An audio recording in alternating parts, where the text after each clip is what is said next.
प्राकृतिक आपदाओं की आवृत्ति और तीव्रता जलवायु परिवर्तन के कारण बढ़ रही है, जिससे समुदायों, अर्थव्यवस्थाओं और बुनियादी ढांचे को अधिक जोखिम हो रहा है। ये घटनाएं जैसे कि तूफान, जंगल की आग और बाढ़ और भी बदतर होने की उम्मीद है, जिससे आपदा नीति और तैयारी में तात्कालिक कार्रवाई की आवश्यकता है। तैयारी की कमी के आर्थिक और मानव लागत दोनों है। जीवन, संपत्ति और स्थानीय अर्थव्यवस्थाओं पर आपदाओं का प्रभाव चौंका देने वाला है। मजबूत नीतियों के बिना ये लागत केवल बढ़ेगी, जिससे जीवन की रक्षा करने और भविष्य के नुकसान को कम करने के लिए अब कार्रवाई करना महत्वपूर्ण हो जाता है। संघीय और राज्य कार्यक्रम, जिनमें एफईएमए और राष्ट्रीय आपदा राहत कोष शामिल हैं, आपदा प्रतिक्रिया में महत्वपूर्ण भूमिका निभाते हैं। राज्य स्तर पर विभिन्न शमन प्रयास जोखिमों को कम करने का प्रयास करते हैं, हालांकि अंतराल बने रहते हैं। ये कार्यक्रम अक्सर बढ़ते पैमाने की आपदाओं से तनावग्रस्त होते हैं। एफईएमए की प्रतिक्रिया प्रयासों और राज्य स्तरीय शमन परियोजनाओं जैसे कार्यक्रमों ने जीवन बचाया है और आर्थिक प्रभावों को कम किया है। उदाहरण के लिए, राष्ट्रीय बाढ़ बीमा कार्यक्रम ने प्रमुख बाढ़ के बाद घर के मालिकों को पुनर्निर्माण में मदद की है और प्रारंभिक चेतावनी प्रणालियों ने कई क्षेत्रों में आपदा तैयारी में सुधार किया है। आपदा तैयारी के लिए लगातार और पर्याप्त धन सुरक्षित करना चुनौतीपूर्ण है, विशेष रूप से प्रतिस्पर्धी प्राथमिकताओं के साथ।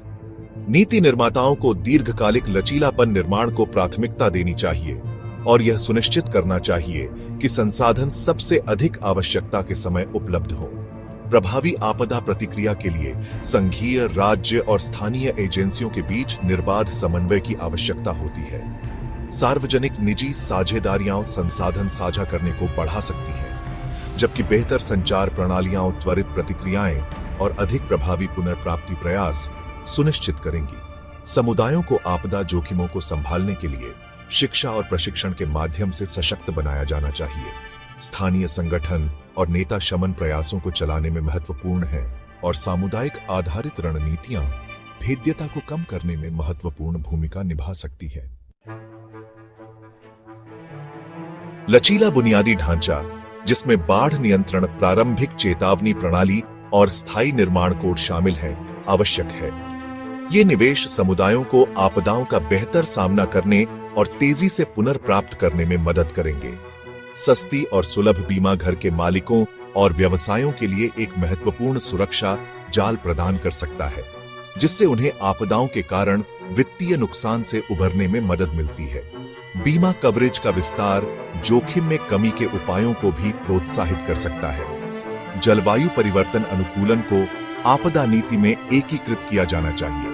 इसमें कार्बन उत्सर्जन को कम करने जैसे शमन प्रयास और जलवायु परिवर्तन से उत्पन्न बढ़ते जोखिमों के लिए तैयारी करना शामिल है, जैसे कि अधिक चरम मौसम की घटनाएं। हर व्यक्ति आपातकालीन तैयारी अभ्यास में भाग लेकर स्थानीय जोखिमों के बारे में सूचित रहकर और आपदा तैयारी और पुनर्प्राप्ति के लिए समर्पित स्थानीय संगठनों का समर्थन करके एक अंतर ला सकता है।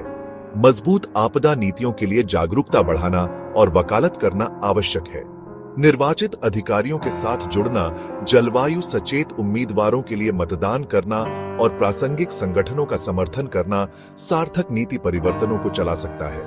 बढ़ते आपदा जोखिमों और जलवायु परिवर्तन के सामने आपदा नीति के लिए एक व्यापक, सक्रिय दृष्टिकोण महत्वपूर्ण है। बुनियादी ढांचे में निवेश करके, सामुदायिक लचीलापन निर्माण करके और बदलते जलवायु के अनुकूल होकर हम भविष्य की आपदाओं के प्रभाव को कम कर सकते हैं और जीवन की रक्षा कर सकते हैं।